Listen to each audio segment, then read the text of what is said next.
nuestras redes sociales.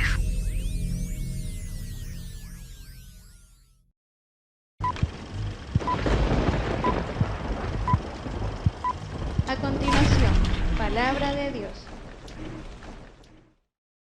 Amén.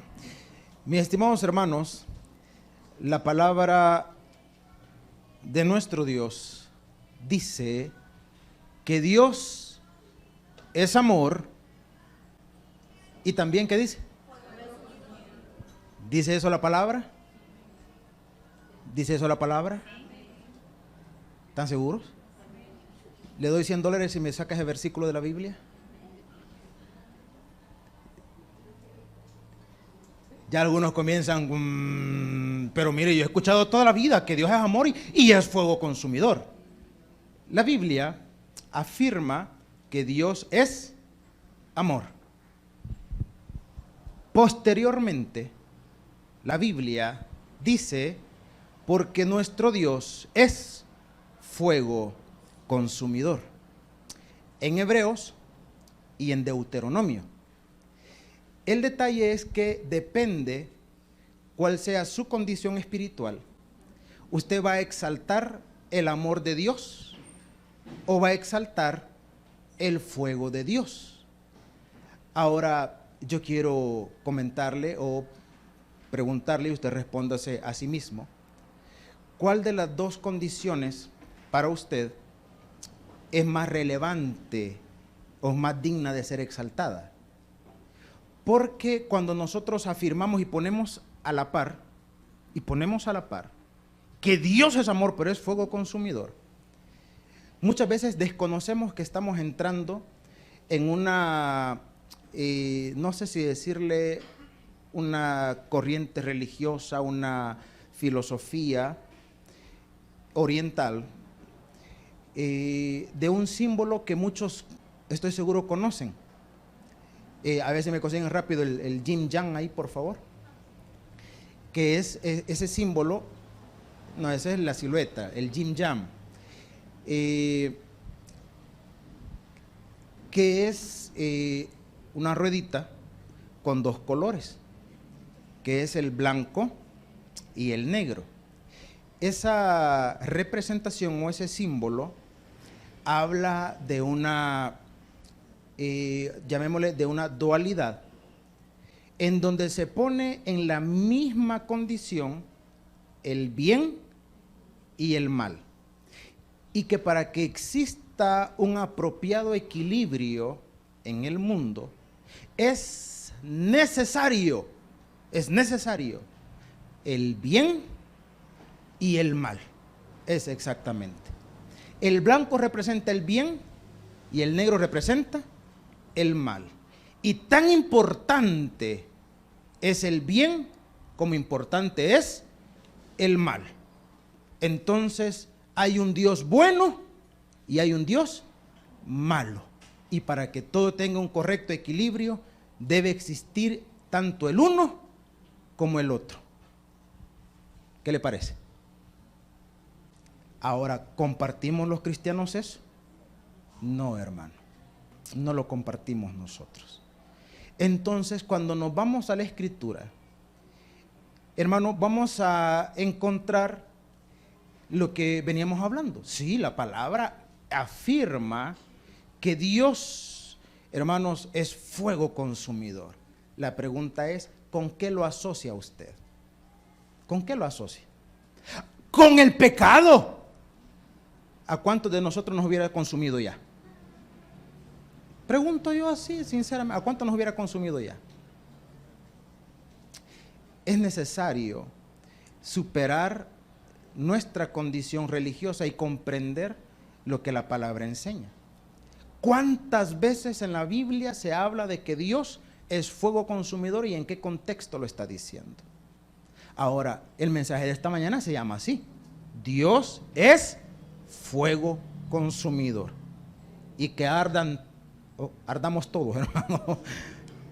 Vamos a ver varios textos, pero yo quiero que comencemos con el primero de ellos, que es quizás donde más explícitamente lo afirma la Escritura. Abra su Biblia, por favor, en Hebreos capítulo 12 y versículo 29. Hebreos capítulo 12 y versículo 29. El mensaje: Dios es fuego consumidor. Cuando lo haya encontrado, nos ponemos en pie y le damos lectura a la palabra de nuestro Dios. Capítulo 12 y versículo 29. ¿Lo tiene? Amén. Entonces lo leemos juntos y que se pueda escuchar, y dice así la palabra de nuestro Dios. Lo leemos juntos. Dice: porque nuestro Dios es, ¿qué dice? Fuego consumidor. Hasta allí y oramos. Padre y buen Señor, en esta mañana, háblanos al corazón a través de tu palabra. Queremos aprender más de ti, queremos recibir de ti, queremos conocerte, bendito Dios. Padre celestial, te lo suplicamos, te lo pedimos todo en el nombre de Jesús. Amén y amén. Podemos tomar nuestros asientos, mis estimados hermanos. Fíjese que estaba pensando en otro título que es demasiado, digamos, sugerente y hasta inapropiado, porque bonito era ponerle, ¿verdad? Así en una condición rígida, la otra cara de Dios. ¿Qué le parece? ¿Qué le parece? La otra cara de Dios. O sea, hay una cara buena de Dios y hay una cara mala de Dios. Entonces entramos otra vez, ¿en qué? En esa corriente de una divinidad buena y una divinidad mala. Y algunos pensarán, bueno, ¿y dónde queda allí el enemigo? Le invito a que venga a los estudios bíblicos el día miércoles, en donde vamos a estudiar un poco más a fondo esa enseñanza, esa doctrina.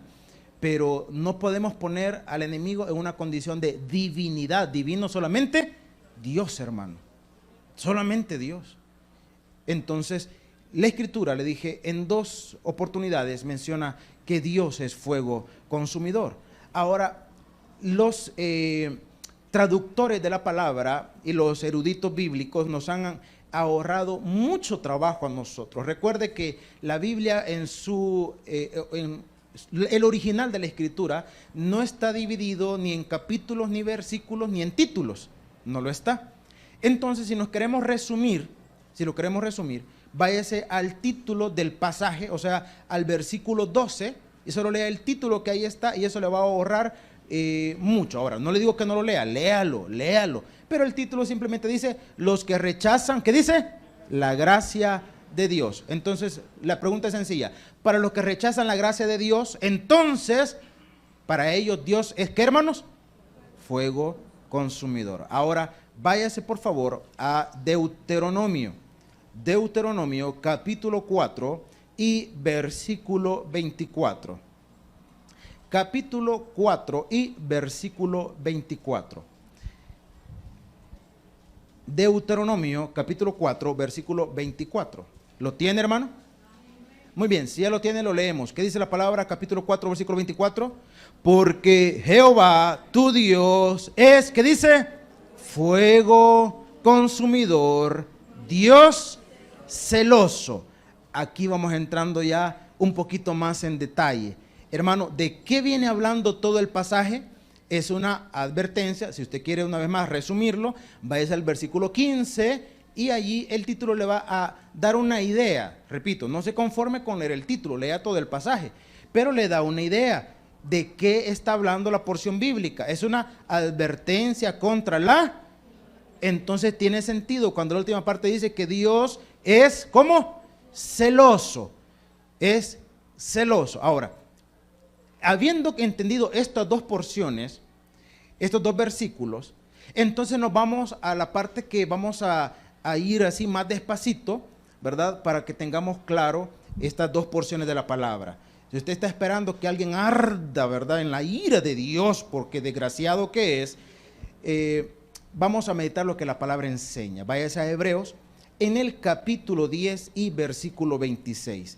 Usted no puede hacer a un lado ni Deuteronomio ni la otra parte de Hebreos sin entender, hermanos, Hebreos capítulo 10, versículo 26 en adelante. ¿Lo tenemos, hermanos?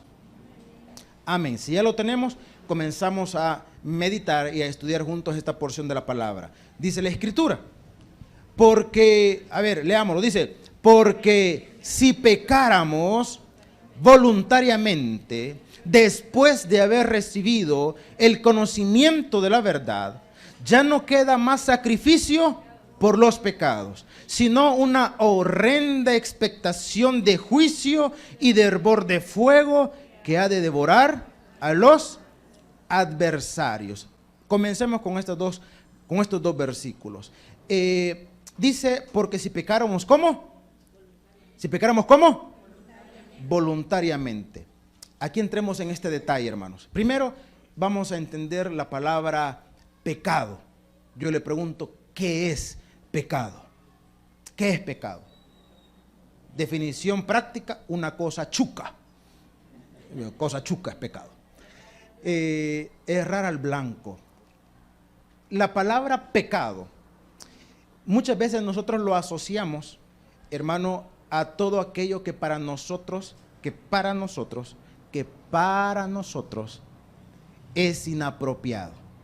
Para nosotros. Yo le puedo poner una serie de ejemplos. Ahora, aquí entramos en otra controversia, porque algunos dicen, bueno, el pecado tiene que ver con algún aspecto cultural. Yo le podría decir sí y no, porque pecado es pecado y punto. Pero la Biblia enseña algo que se llama por motivos de conciencia. Enseña la Escritura que ciertos aspectos que para otros no es conflictivo, para usted sí le puede ser. Yo le puedo mencionar acá una palabra, por ejemplo, que para nosotros no va a significar mayor cosa en el púlpito. Esa misma palabra la digo en Sudamérica en un púlpito y es digno de apedreamiento, linchamiento y quemado en gasolina, hermano. Que es la palabra carajo. A mí mi abuelo me decía, carajito, vení, me decía. Cualquier cosa para nosotros.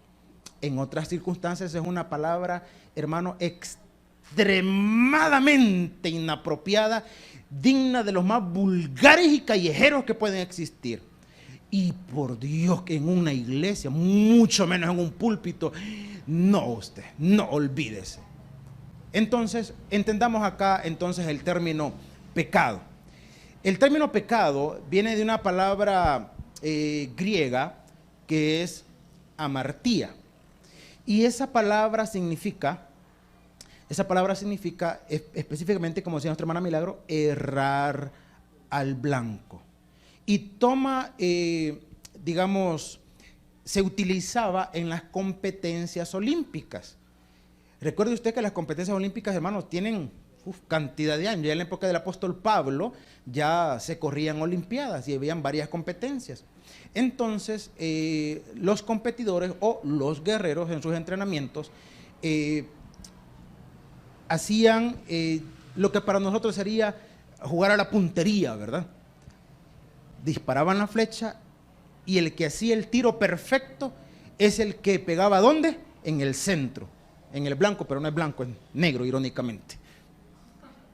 El que pegaba en el centro hacía un tiro perfecto. En la medida en la que se iba alejando del tiro perfecto, en esa medida, hermano, entonces el error, básicamente y lógicamente, el error era mayor. Entonces, cuando pegaba alejado del centro, a eso se le llamaba amartía, que significa errar al blanco. Ahora, usted y yo tenemos un ideal espiritual. Y ese ideal es ser agradables, ¿a quién? A nuestro Dios, presentarnos agradables delante de Él. Ese es nuestro objetivo. Ahora, en ese proceso, en ese objetivo de querer agradar a Dios, hermanos, todos nosotros sin excepción vamos a fallar en algún momento. Por eso es que cuando a Jesucristo le dijeron, maestro bueno, ¿y qué respondió Jesús? Jesús, ¿qué respondió? ¿Por qué me llamas bueno? Bueno solamente Dios. Hablaba en su condición terrenal, hermano. Hablaba en su condición terrena. La palabra dice, por cuanto, ¿qué dice? Todos pecaron, están destituidos de la gloria de Dios. Ahora bien, aquí entramos en otra condición. Condición que no menciona la palabra, pero que vale la pena que nosotros reflexionemos. Hermanos, y hablamos del pecado voluntario y hablamos del pecado circunstancial. El pecado circunstancial es aquel que usted no sale de su casa pensando en que va a ir a pecar. Consideraría yo que la mayoría de nosotros no sale de su casa pensando en que va a ir a hacer algo inapropiado. Consideraría yo. Y que de repente, qué sé yo, alguien hizo algo que a usted no le pareció, usted se enojó mucho, usted no lo insultó, pero lo pensó. Y si lo pensó, ya es ¿qué? Pecado. Jesucristo dijo, aquel que mira a una mujer para codiciarla en su corazón, ya adulteró con ella. No dice el que va, la persuade, ¿verdad? Y se la lleva y consume el acto sexual. No, dice el que la codició. El que la codició. Entonces, mis estimados hermanos, cuando por A, por B razón nosotros cometemos un error, a eso le podemos llamar un pecado circunstancial. Pero cuando nosotros premeditamos una condición, a ese le podemos, valga la redundancia, perdón, le podemos llamar, mire, un pecado premeditado. Yo sé que voy a ir a hacer, yo sé que voy a actuar aquí, que voy a hacer esto otro. Tanto lo uno como lo otro, número uno, ofende a Dios. Y número dos, trae consecuencias, hermano. Tanto lo uno como lo otro. Mire, esto fue circunstancial, fue sin querer, yo no lo planeé, yo no lo planifiqué. Entonces significa que esto no va a tener consecuencias, porque Dios sabe que fue involuntariamente. ¿Quién dice eso? Es una consecuencia. Hay un dicho por allí que dice que ignorar la ley no nos excluye de ella.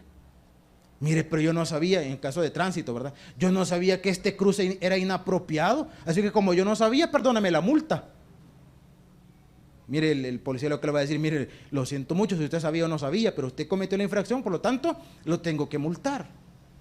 Mis estimados hermanos, entonces cuando la palabra dice, porque si pecáramos, como dice, voluntariamente, después de haber recibido el conocimiento de la verdad, ya no queda más sacrificio por los pecados. Entonces, comencemos a interpretar. Hermanos, cuando usted y yo pecamos, sea circunstancialmente, o sea, voluntariamente, entonces ya no queda más sacrificio por nuestros pecados, hermano. Entonces no es cierto que Dios nos perdone los pecados pasados, presentes y futuros. Entonces si pecamos voluntariamente y entonces, hermano, ya no queda más expectación, más sacrificio por nuestros pecados, entonces perdimos la salvación, hermano. ¿Qué le parece? ¿Qué le parece? Ayer evangelizaba a alguien y le decía, mire, y si Dios decidiera llevársela en este momento, ¿dónde iría su alma? Y me gustó cómo me respondió, fíjese, me cayó en gracia. Me dijo, no, en este momentito sí estoy segura por dónde voy, me dijo. O sea, en este momento sí. O sea, y ayer no. Antes de que la criatura se le enfermara, no tuviera que pasar esta situación difícil, quizás entonces estaba insegura. Ahora, por las circunstancias de una criatura enferma, por la necesidad de estar a cuentas con Dios, ahora sí está seguro, antes no. A muchos les pasa así, hermano. Cuando todas las condiciones son favorables, entonces dudan de que si realmente son salvos o no, porque descuidan su relación con Dios. Pero cuando las situaciones difíciles llegan a nuestra vida, en donde necesitamos estar a cuentas con Él, necesitamos acercarnos a Él, entonces podemos afirmar, no, mire, ahorita sí estoy seguro. Hermano, la condición de nuestra salvación es variante. ¿Somos salvos un día, otro día ya no lo somos? ¿Somos salvos o no somos salvos? No hay una condición variante en la cuestión de la salvación. En su relación con Dios sí podemos hablar de que es variante, hermano. Hay momentos que usted puede estar en una relación con Dios, hermano, muy estable, muy armoniosa, muy bonita. Hay veces que puede estar, hermano, en una relación con Dios muy distante. Eso sí puede ser variante. Su relación con Dios. Ahora, ¿y su salvación? ¿Y su salvación? Ahora, no vamos a tomar solamente esa porción para hacer una doctrina. Tenemos que leer todo el texto, hermano. Y entonces, al final, usted va a entender la expresión Dios es fuego consumidor. Dice la Escritura, sigamos leyendo, versículo 27. Si no, dice, una horrenda expectación de juicio y de hervor de fuego que ha de devorar, ¿a quiénes? Hermano, es que comenzamos entrando en detalle. En la vida espiritual no hay puntos medios. En la vida espiritual usted no es, o no está, digamos, medio en amistad con Dios y medio en amistad con el mundo. La Biblia es clara, dice, el que se constituye amigo del mundo, se constituye ¿qué? Enemigo de Dios. O sea, aquí no hay puntos medios. O con Dios o sin Él. O con Dios o sin Él. O estamos en armonía con Él o estamos, hermano, en contienda con Él. Y si está en armonía con Él, entonces usted está en categoría, y estoy hablando en términos de que usted ya conoce al Señor, estamos en categoría de hijos de Dios. Si usted es un hijo de Dios, usted está en armonía con Dios. Y si usted no es un hijo de Dios, ¿en qué condición está? En condición de adversario. Se lo pongo en el término terrenal. Los que tenemos hijos. Gloria a Dios los que los tenemos pequeños todavía, algunos no tenemos mayores dolores de cabeza.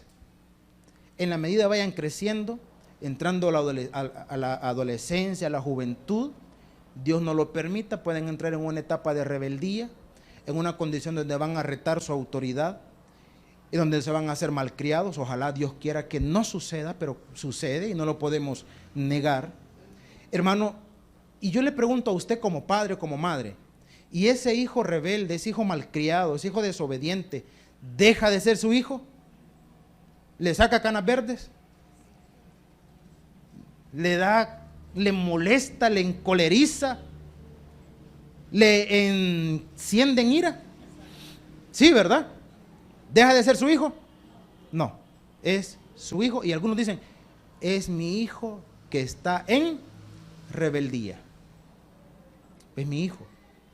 Es mi hijo.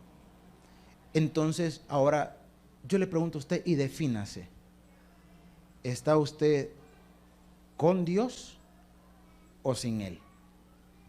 Porque usted no puede decir, yo soy hijo de Dios y soy adversario de Dios porque estoy lejos de Él. No, no puede, hermano. Porque todo adversario de Dios va a sufrir la ira de Dios. ¿Cómo dejo de ser adversario de Dios? Reconózcalo y reconcíliese con Él a través de su Hijo Jesucristo. Y entonces su condición dejará de ser de adversario. Ahora, soy hijo de Dios y estoy en rebeldía. Estoy en pecado. Mis estimados hermanos, hay otras dos condiciones que debemos entender. Ningún creyente está exento de pecado. Una cosa es cometer pecado, otra cosa es vivir en pecado. Todo creyente puede cometer pecado, no debería vivir en pecado. Ahora, nosotros esperaríamos que nomás cometemos un error, venga el chilillazo celestial. Pregunto, ¿así trata usted a sus hijos? ¿Así trata usted a sus hijos?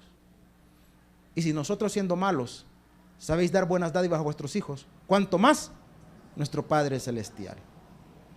Ahora, una cosa es cuando nosotros estamos incómodos o molestos con alguien, ¿verdad? Yo siempre he dicho cuando nosotros decimos así de forma discreta y poco expresiva de lo que hay en nuestro corazón. No, si yo no le deseo ningún mal, pero Dios sabe y justo es Dios y de Él es la venganza, dice la palabra. Él está diciendo que se lo pase llevando una 17 y en bajada a las 7 de la mañana.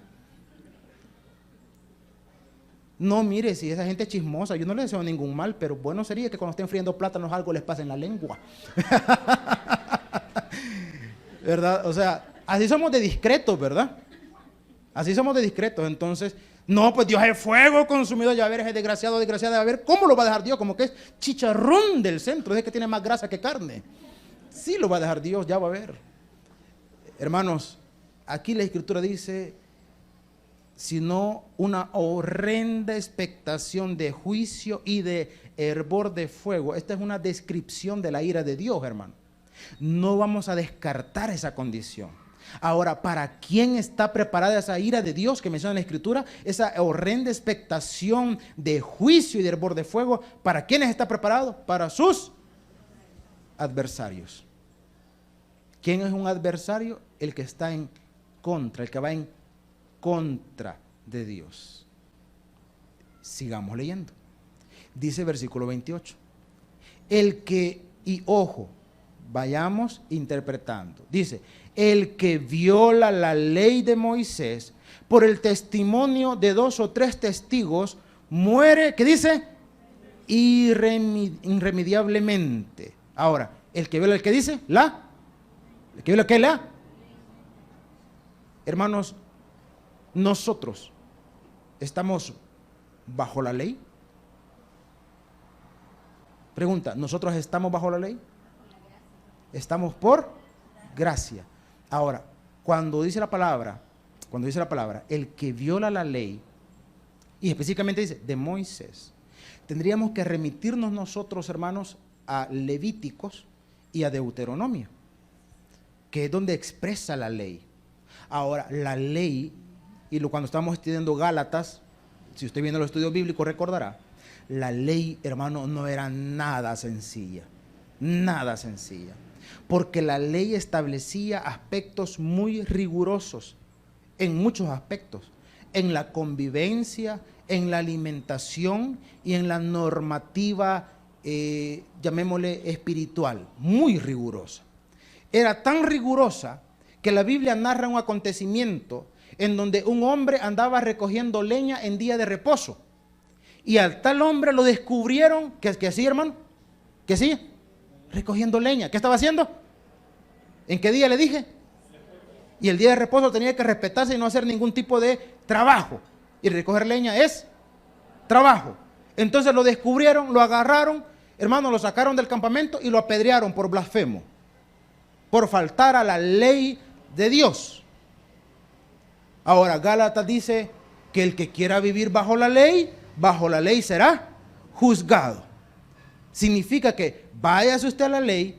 Bueno, le iba a decir, váyase a los 360 y tantos leyes y preceptos de la ley, y si usted violenta alguno de ellos, usted estará bajo, hermano, tremenda expectación de juicio. Pero no vayamos tan lejos, váyase a los 10 mandamientos, vaya. Yo siempre le hago el reto, de manera muy sincera. No le trate de apantallar a nadie más, porque a Dios no lo podemos apantallar, hermano.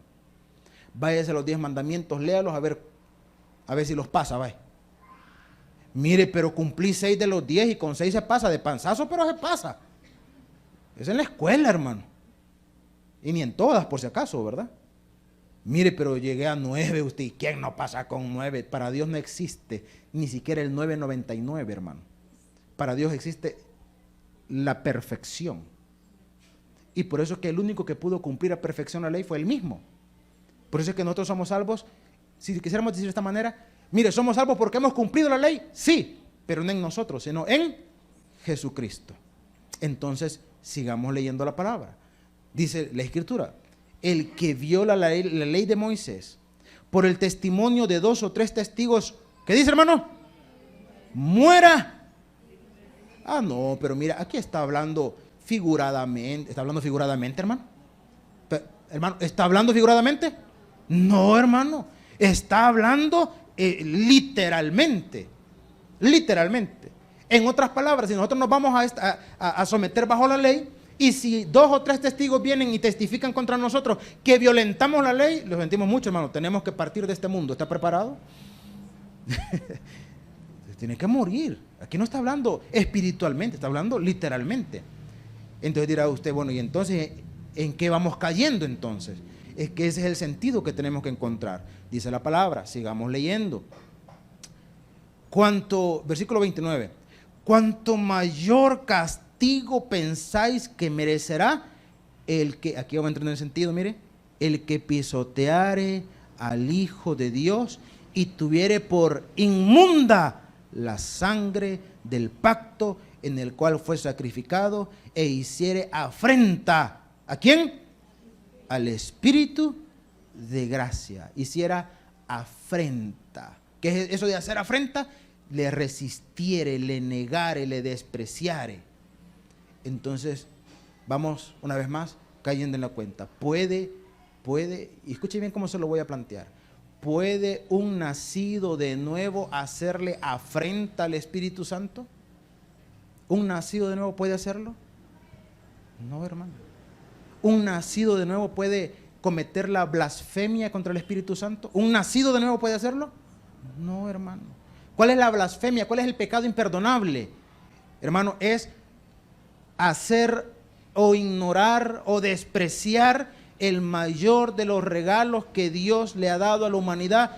¿Y cuál es ese mayor de los regalos? Es su Hijo Jesucristo. Es su Hijo Jesucristo. No podemos poner, porque algunos podrían decir, bueno, pero mire, la blasfemia al Espíritu Santo es el pecado imperdonable. Si yo hablo mal del Espíritu Santo, entonces Dios no me va a perdonar jamás. Pero mire, yo ya soy cristiano. ¿Puede un cristiano, y escuche bien, puede un cristiano blasfemar? La respuesta es no, hermano. ¿Puede un religioso blasfemar? Ah, sí, eso es otra cosa. Eso es otra cosa. Pero un cristiano no. Pero mire, fue miembro de una iglesia 10 años y servía y evangelizaba y ganaba almas. ¿Es eso evidencia de que somos cristianos? ¿Es esa evidencia de que somos cristianos? No, hermano, para nada. Andar una Biblia es evidencia de que somos cristianos. Cantar alabanza es evidencia de que somos cristianos. Venir a la iglesia es evidencia de que somos cristianos. No, hermano. Permanecer 10 años en una iglesia es evidencia de que somos cristianos. No, hermano, no. Pastor Junior lo dice, me encanta cuando lo dice. Dice, usted puede pasar 10 años en un parqueo y no se va a convertir en carro. Y es cierto, hermano. Pasar 10 años en una iglesia, pasar 10 años metidos en una iglesia no lo va a hacer cristiano. Abrir su corazón y recibir a Jesucristo como su Señor y Salvador, eso nos hace cristianos. Ahora, una persona que ha tenido un encuentro verdadero con el Señor, un encuentro sincero con Él, hermano, no puede blasfemar. ¿Cómo lo va a hacer? ¿Cómo lo va a hacer si el Espíritu Santo está dentro de Él? No lo puede hacer. Entonces entramos, o mejor dicho, solucionamos el conflicto entre pentecostales y bautistas. ¿Cuál es el conflicto entre pentecostales y bautistas? Los pentecostales afirman, y será pleito, hermano, pleito doctrinal. Los pentecostales afirmaban que la salvación se perdía. Y los bautistas decíamos, la salvación no se pierde. ¿Dónde coincidimos y dónde armonizamos? El pentecostal dice, la salvación, perdón, mejor dicho, el pentecostal dijo, perdió la salvación. Nosotros decimos, nunca la tuvo. Nunca fue salvo. Nunca. Pero iba a la iglesia, religioso, iglesiero, pero un cristiano no. Hay un versículo en Mateo capítulo 24, si no me equivoco, versículo 13, que ha sido motivo de controversia también. Mas el que perseverare hasta el fin, este será salvo. En otras oportunidades le he dicho, mire, hay dos formas de interpretarlo y las dos son válidas. Número uno, muchos dicen, mire, ese es un pasaje tribulacionario, está hablando en el momento en el que el Señor vino, se llevó a su iglesia y los que no lo habían conocido se quedaron, pero reconocían que no tenían que dejarse marcar por la bestia y que mientras ellos no se dejaran marcar por la bestia y llegaran hasta el final de la tribulación, iban a pasar al reino milenial de Cristo. Esa es una interpretación y está aceptable, es válida. La otra interpretación, que también es válida y me gusta también, es que no se trata de que el que perseverare hasta el fin será salvo, sino que todo salvo persevera hasta el fin. Se lo repito, esa otra interpretación dice que no es que el que persevera hasta el fin será salvo, sino que todo salvo persevera hasta el fin. Yo se lo traduzco de otra manera y le hemos dicho por mucho tiempo ya. Hermano, el tiempo se encarga de demostrar lo que es verdadero. El tiempo. Hay personas que han permanecido 20 años, 25 años en una congregación. En una oportunidad andamos evangelizando, no acá, andamos evangelizando de noche en las calles. Entonces de repente me acerqué a un hombre, lo vi muy tranquilo a él, bueno, a hacer la expresión, muy tranquilo. Y me acerco, lo saludo, buenas noches, me dice, mire, quisiera hablarle acerca de Jesucristo. Evangelizando andan, me dijo. Sí, le dije, qué bueno, lo felicito, me dijo. Mire, si andar a esta hora, mire, qué bueno y no sé qué y no sé cuánto. Sí, le digo, gracias a Dios, pero mire, quisiera hacerle una pregunta. ¿Y si usted muriera hoy, dónde iría su alma? No, me dijo, yo llevo 12 años de ser diácono, me dijo, en mi iglesia. Qué bueno, le digo, lo felicito, qué bueno. Sí, me dice, no, ahí estamos perseverando en la obra y no sé qué y no sé cuánto, que ya. Qué bueno, pero mire, ¿y si usted muriera hoy, dónde iría su alma? No, me dice, no, si yo felicito a ustedes la labor evangelística que andan haciendo. No, mire, sí, pero ¿y si usted muriera hoy, dónde iría su alma? No sé, me dijo, no sé. 12 años de ser diácono de una iglesia. 12 años. Y no era salvo, hermano. En otra oportunidad, evangelizando, estaba una señora ya avanzadita en edad, y me acerco, comienzo a hablar con ella, y me dijo, no, mire, me dijo, sí, mi hijo sirve, él es diácono, predica, me dijo. Ah, qué bueno, le digo, qué bueno, lo felicito, lo felicito. Sí, me dice, y ya va a venir, me dijo, porque me va a llevar a la iglesia. Ah, qué bueno, pero ¿y si usted muriera hoy, dónde iría su alma? No, no le digo que mi hijo es diácono, pues. No, pues sí, su hijo, pero ¿y usted si muriera hoy, dónde iría su... No, si ya vamos a ir para la iglesia, ya un ratito va a venir, ya va a ver. Pues sí, pero si usted muriera hoy, ¿dónde iría su alma? No sé, me dijo la señora. Es que, hermano, el problema es creer, y aunque lo repetimos continuamente, el problema es creer que por ser miembro de una iglesia, o entre comillas, miembro de una religión, entonces estamos en armonía y en paz con Dios, y eso es falso, hermano. Eso es mentira. Lo que le da a usted su condición de salvo es el encuentro sincero y personal que usted haya tenido con Jesucristo. Ahora, cada quien sabe si lo ha tenido o no. Cada quien lo sabe. ¿Es salvo de verdad? ¿O solamente repite las cosas como lorito? Hermano, como lo peor del caso es que la pregunta la hacemos nosotros, ¿verdad? Como iglesia, como denominación, somos los que más la hacemos. Hasta en nuestros tratados está. ¿Y si usted muriera al cielo? Pero mire, ¿está respondiendo mecánicamente o lo cree de verdad? ¿O lo cree de verdad? Porque hay quienes que llegan a este concepto. No, mire, si Dios no condena a nadie, si Dios es amor. Hermano, ¿Dios es amor, sí o no? ¿Dios es amor, sí o no? Sí, hermano, por supuesto que sí. Entonces, como Él es amor, Él no condena a nadie, hermano. ¿Es eso verdad? ¿Es eso verdad? Para aquellos que no tienen la firme convicción de su relación con Dios y del perdón de sus pecados, le tengo una noticia. Dios es fuego consumidor. Y la ira de Dios está sobre usted. ¿Y cómo puedo quitarme? Reconozca a aquel que nos da la armonía y la reconciliación con Él. ¿Quién es, hermanos? Nuestro Señor Jesucristo. Dice la Escritura, sigamos leyendo. Dice versículo 29 y 30, dice: cuanto mayor castigo pensáis que merecerá el que pisotear el Hijo de Dios, o sea, el que lo desprecia, el que menosprecia el sacrificio, y tuviere por, ¿cómo dice? Por inmunda la sangre. ¿Y qué es tener por inmunda la sangre? ¿Cómo va a creer que uno va a ser salvo por decir yo te recibo como mi salvador? ¿Cómo va a creer eso? No, si Cristo vino a morir por nosotros, pero también nosotros tenemos que hacer nuestra parte para ser salvos. Eso es tener por inmunda la sangre de Cristo. Y dice versículo 30: pues conocemos al que dijo: mía es la venganza, yo daré el pago, dice el Señor. Y otra vez, el Señor juzgará a su pueblo. Recuerde que Hebreos hace una comparación entre Israel y la iglesia.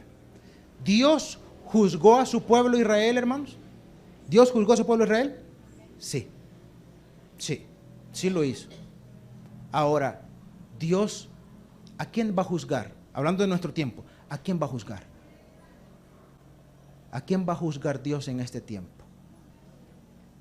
¿A nosotros? ¿A nosotros como creyentes? ¿O a nuestra generación? ¿A quién va a juzgar Dios? Porque si usted tiene a Cristo, hermano, no hay más expectación de juicio sobre usted. Y no que Él lo pagó todo en la cruz del Calvario, pues. Ah, pero mire, la Biblia dice que nuestras obras van a ser probadas como por fuego. ¿Es eso juicio? ¿Es eso juicio? ¿Está hablando del tribunal de Cristo? ¿Es juicio? No, hermano, no es juicio. Entonces, ¿de qué está hablando cuando hace mención del tribunal de Cristo? Por ejemplo, por si acaso en la primera carta a los Corintios. ¿De qué está hablando? Está hablando de la intención con la que nosotros hagamos todo aquello que decimos que hacemos para Él. Todo aquello que decimos que hacemos para Él. Yo le sirvo a Dios. ¿Quién conoce que esa palabra es verdad? ¿Quién la conoce? La conoce Dios. Porque nosotros podemos servir. La vez pasada decíamos, una cosa es el activismo cristiano, otra cosa es el servicio. El activismo cristiano es porque me gusta que me vean, porque quiero proyectar una condición, porque quiero que reconozcan mi labor. Ese es activismo. ¿Cuál es el servicio? Si me lo reconocen o no me lo reconocen, no me importa. Yo lo hago para Dios, sirviendo a los demás. Aparte, se levante las patas que no ve que estoy barriendo el templo del Señor. Hermano, Dios conoce nuestros corazones. Dios los conoce. Entonces, dice la Escritura, sigamos leyendo, terminemos, versículo 31. Y no vamos a terminar hasta el 39, culto de las 10 de la mañana. Dice la Escritura, versículo 31, horrenda cosa es caer en manos del Dios vivo. Hermano, y si es horrenda cosa, hermano. Ahora, ¿lo va a conocer usted? ¿Lo va a conocer usted? Pregunta, ¿lo va a conocer usted? Pregunta, ¿lo va a conocer usted? Si usted dice, pues quién sabe, reciba a Cristo, vamos a hacer el llamado después del culto. Porque si usted es un hijo de Dios, hermano, esa horrenda cosa que era en las manos del Dios vivo, no pega con nosotros. Porque es como que usted le diga a su hijo, ay, espérate que caigas en mis manos, mono condenado. Espérate que caigas en mis manos. Hermano, hablando de la condición de hijos, o de la condición de padres, un padre, y le hemos dicho en muchas oportunidades, la diferencia entre el maltrato y la disciplina es que el maltrato es cuando el padre sacia su enojo en la persona de su hijo. Ese es maltrato, hermano. Usted está enojado por lo que él, por lo que hizo, usted está enojado y usted quiere saciar su enojo en el lomo de ese bicho. Eso es maltrato. Disciplina es que usted quiere corregirlo. ¿Y por qué lo quiere corregir? Porque lo ama. Y lo que usted le motiva a corregirlo es el amor que lo tiene, no el enojo, no la cólera, no la ira. Dios no quiere que nadie se pierda, sino que todos procedan ¿a qué? Al arrepentimiento. Y si usted lo ha conocido, y si usted es su hijo, dele gloria a Dios, porque usted conoce al Dios de amor y no conocerá al fuego consumidor. Denle un aplauso en esta mañana. Vamos a orar. Gloria a nuestro Dios. Padre y buen Señor, en esta mañana te damos las gracias por este tiempo en tu casa. El predicador ha terminado su mensaje. Es tiempo de que recibas a Jesús como tu Salvador personal. Ora conmigo de la siguiente manera. Señor Jesús, yo te recibo hoy como mi único y suficiente Salvador personal. Creo que eres Dios, que moriste en la cruz por mis pecados y que resucitaste al tercer día. Me arrepiento, soy pecador. Perdóname, Señor. Gracias doy al Padre por enviar al Hijo a morir en mi lugar. Gracias, Jesús, por salvar mi alma hoy en Cristo Jesús, mi Salvador. Amén. Bienvenido a la familia de Dios. Ahora te invitamos a que crezcas en el conocimiento de las Escrituras. Congrégate con nosotros. Estamos ubicados en kilómetro 6,5, carretera a Los Planes de Renderos.